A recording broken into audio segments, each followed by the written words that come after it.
Is Now, Donald Trump qualified to be president of the United States? of course he is. What happened to him with these indictments, outrageous. Judge, even if Donald Trump lied, knowingly lied and said, I did not lose the race, when in his heart and his brain he felt that he did.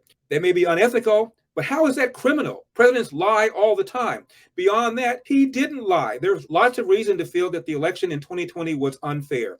You start with the suppression of the Hunter Biden laptop story. Start with the amount of money that Zuckerberg spent to get out the vote. Start with the 2.5-year collusion nonsense that he had to deal with. And then you look at the argument in the 45-page indictment. Jack Smith repeatedly praised Mike Pence for resisting the pressure that Trump put on him to not certify the election. What he doesn't say in that indictment is that just a few weeks before the indictment, Mike Pence is on CNN and said, I'll never agree with President Trump. I believe President Trump behaved recklessly, he said, but I'm not convinced he did anything unlawful. So the guy you praise doesn't even believe he did anything unlawful. And finally, I know John Eastman, he's one of the indicted co-conspirators, one of Donald Trump's lawyers. Unindicted. Unindicted. And he argued that the Electoral Count Act gave Vice President Pence powers that most people interpret the act not to give him. Well, isn't that what lawyers do? Lawyers are supposed to make arguments. And John Eastman, as we speak, Judge, is facing disbarment in California for making a novel legal theory.